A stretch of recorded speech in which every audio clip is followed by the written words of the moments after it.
partagé à Jordan et moi de réfléchir à la façon d'enseigner ou de former dans les organisations syndicales pour qu'il y ait une lecture stratégique de leur pouvoir de négociation. Et ce qui semble clair depuis le début de la présentation, c'est qu'il y a des sources infinies des ressources de pouvoir.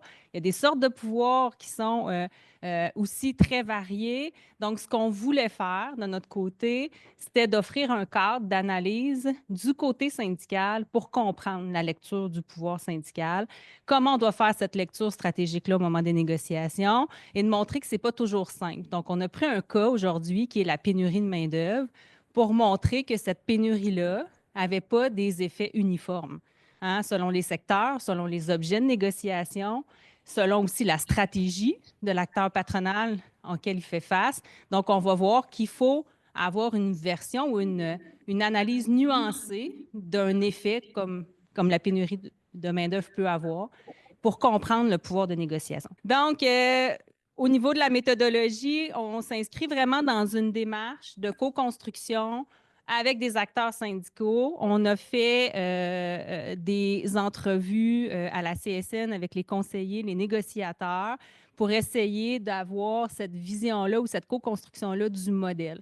Donc, Jordan va s'occuper beaucoup plus de vous expliquer tout ce qui est dans la théorie classique de l'analyse du pouvoir de négociation. Moi, je vais vous présenter, grosso modo, comment on a fonctionné. Donc, beaucoup d'entretiens avec des négociateurs chevronnés. On a mis le modèle à l'épreuve aussi avec des négociateurs chevronnés d'expérience pour voir si ça tenait la route. On a discuté de ce modèle-là. On a essayé de varier les secteurs qu'on a étudiés pour voir quels pouvaient être les effets différenciés de la pénurie de main-d'œuvre et on a fait essentiellement des entretiens. Là, non, ouais. Donc, premier défi qu'on a voulu relever, c'est de faire dialoguer toute la littérature sur les ressources de pouvoir et sur la littérature qui parlait du Power 2 et la littérature qui parlait du Power Over. Donc, ça, c'était notre premier défi. Comment on fait pour faire dialoguer ces deux littératures-là qui ne se parlent pas habituellement? Donc, la littérature classique sur la négociation, le pouvoir de négociation, puis la littérature classique sur les ressources de pouvoir des syndicats. Comment on essaye de marier tout ça dans un même modèle? Et notre constat général de la recherche, c'est qu'une même ligne de fracture, en l'occurrence la pénurie de main-d'œuvre, va produire des effets différenciés, comme je vous le disais, non seulement en fonction des objets de la négociation, donc les enjeux qui sont mis au jeu, mais aussi des stratégies déployées par les parties en cause. Et là, ça va rejoindre les constats finaux de Ruth et de Patrice sur la lecture stratégique. Bien, ça ne se fait pas de manière isolée. Il faut nécessairement prendre en considération la stratégie du vis-à-vis et le pouvoir de négociation du vis-à-vis également. Donc, qu'est-ce qu'on a constaté sur le terrain? Évidemment, on a vu des effets attendus de la pénurie. Et là, quand on parle d'effets attendus, ben, on a constaté avec les négociateurs que la pénurie de main-d'œuvre, oui, ça pouvait constituer une opportunité pour les travailleurs parce que ça nous permettait, dans certains secteurs, d'aller chercher des gains intéressants. Et ces gains-là étaient souvent explicables parce que ça augmentait la valeur des travailleurs aux yeux de l'employeur, mais aussi la dépendance de l'employeur envers les travailleurs. Donc, ça avait cet effet attendu-là. Mais on n'a pas constaté cet effet-là dans tous les secteurs et dans toutes les entreprises et non plus sur tous les objets de négociation.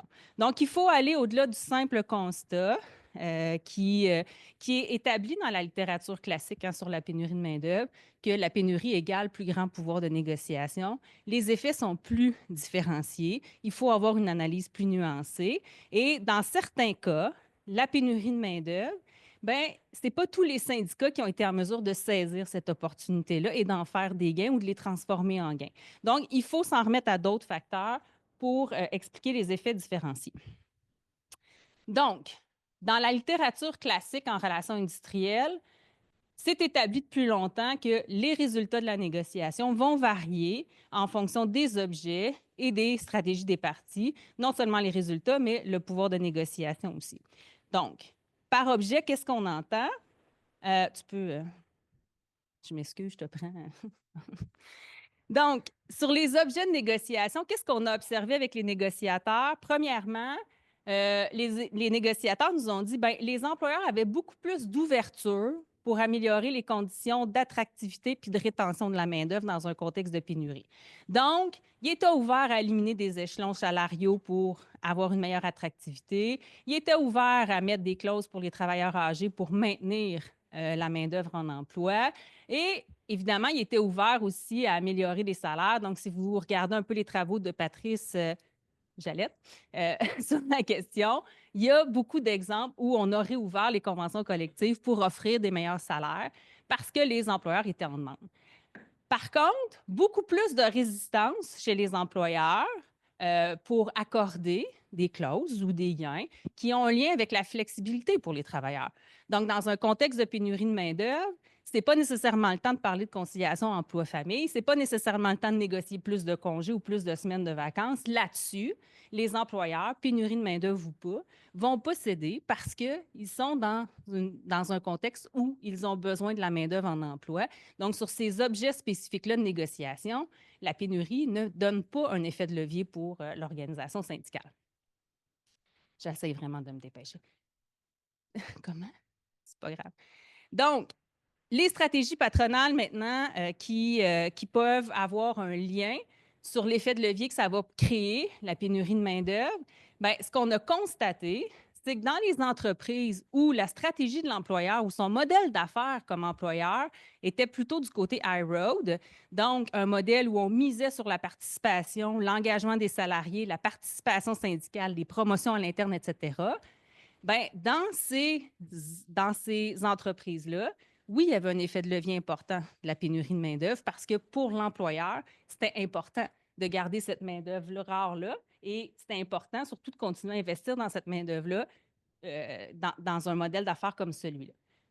Par contre, on a aussi des employeurs qui sont dans un modèle où on tolère le manque d'effectifs, hein, où on va tolérer aussi la précarité de la main-d'œuvre. Donc, plutôt que de s'engager dans des stratégies pour attirer davantage, bien, on va plutôt faire affaire à de la main-d'œuvre précaire, de la main-d'œuvre temporaire, des agences de placement, etc., pour compenser la pénurie de main-d'œuvre. Donc, dans des entreprises où c'est ce modèle d'affaires-là qui est en vigueur, bien, nécessairement, la pénurie de main-d'œuvre ne vient pas créer le même effet de levier que dans une entreprise où le modèle d'affaires mise plutôt sur les salariés.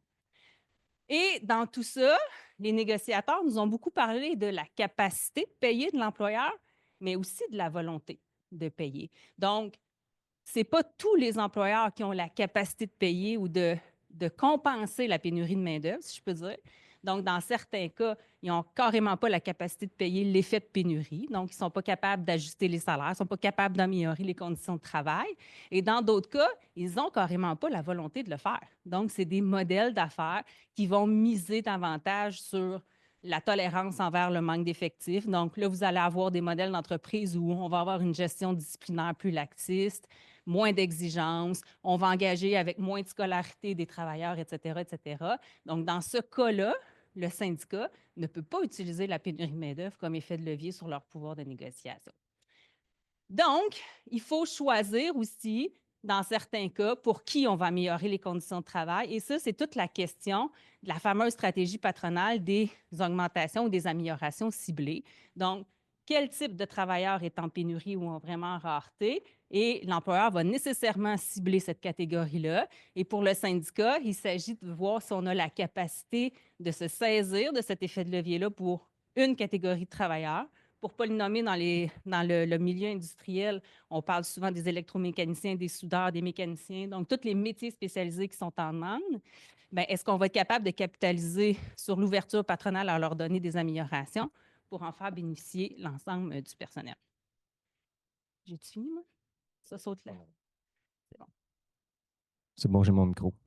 En 6 minutes, attachez-vous, je vais essayer de vous faire comprendre notre modèle théorique. Notre deuxième constat, c'est que justement, ces observations-là ne nous permettaient pas, avec l'état actuel du pouvoir, de sa théorie. Ouais, on n'a pas la bonne présentation, hein, c'est pour ça.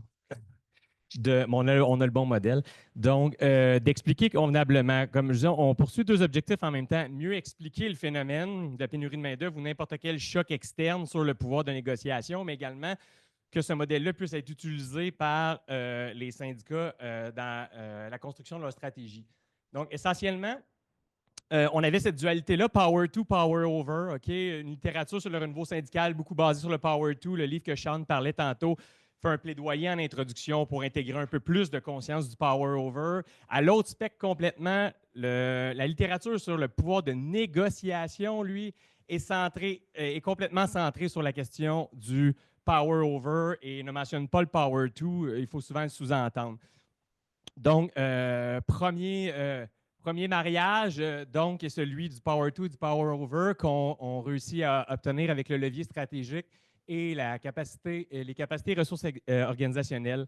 En fait, David Weil, en 2005, là, ne traitait pas de la question du pouvoir de négociation, mais utilisait là, un cadre analytique similaire pour dire il y a des éléments externes que le syndicat ne contrôle pas nécessairement. Ici, les leviers stratégiques.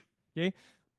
Et il y a des éléments internes que le syndicat contrôle, la capacité organisationnelle. Évidemment, toute la littérature sur le Power 2, là, les travaux de Lévesque Murray, etc., et leur suite, vont également adresser la question là, de la capacité organisationnelle. Là. Mais on avait donc une base, si on veut, de cadre analytique.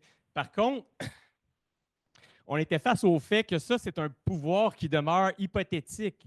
Le levier stratégique, c'est une opportunité d'imposer un coût à l'employeur. OK? La capacité, c'est la capacité de saisir cette opportunité-là.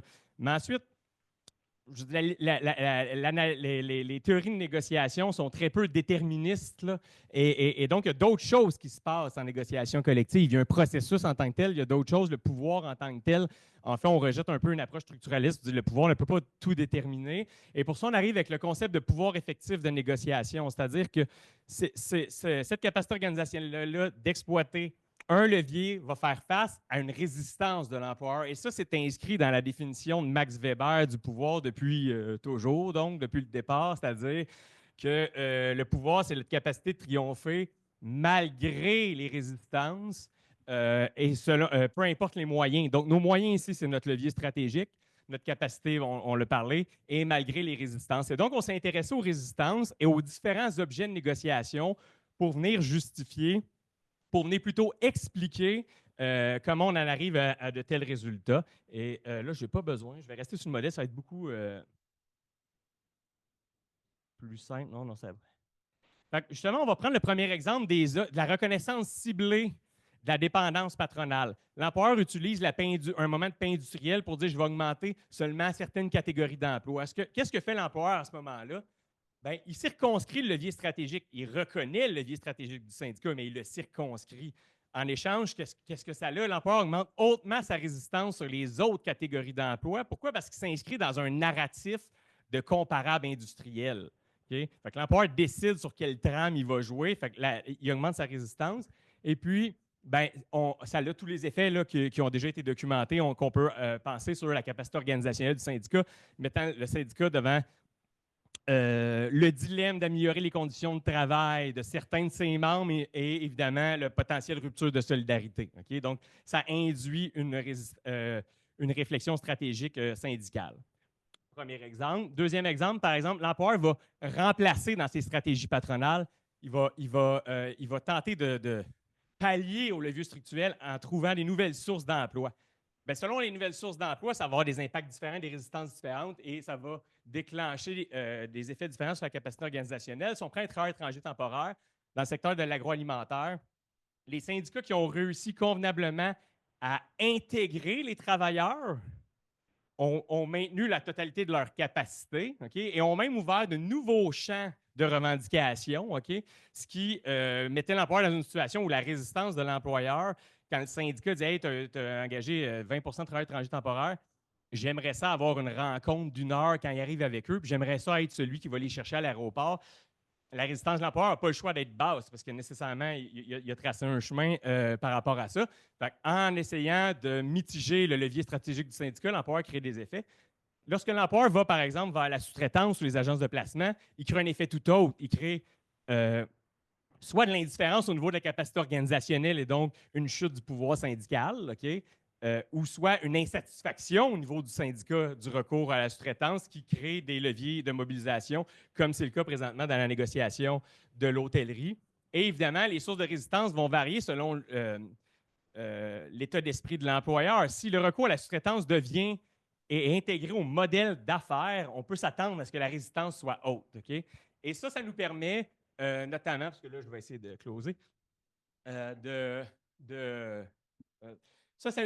nous permet d'expliquer notamment pourquoi on a peu de gains sur la question des congés mobiles parce que l'employeur a une forte résistance, mais pour le même levier, pour le même coût, pour la même menace de grève, je vais avoir des gains beaucoup plus intéressants à des endroits où, socialement, chez les employeurs, la résistance a diminué, notamment, par exemple, des retraites progressives dans le secteur manufacturier où la seule et unique mode d'emploi qui existait, c'était 40 heures par semaine à la vie à la mort, statut régulier. Aujourd'hui, on va faire des percées dans ces endroits-là, alors que pour le même levier stratégique, dans le même syndicat, on ne fera pas de percées ailleurs. Puis évidemment, il y aurait plein d'exemples qu'on aurait pu vous donner. Merci.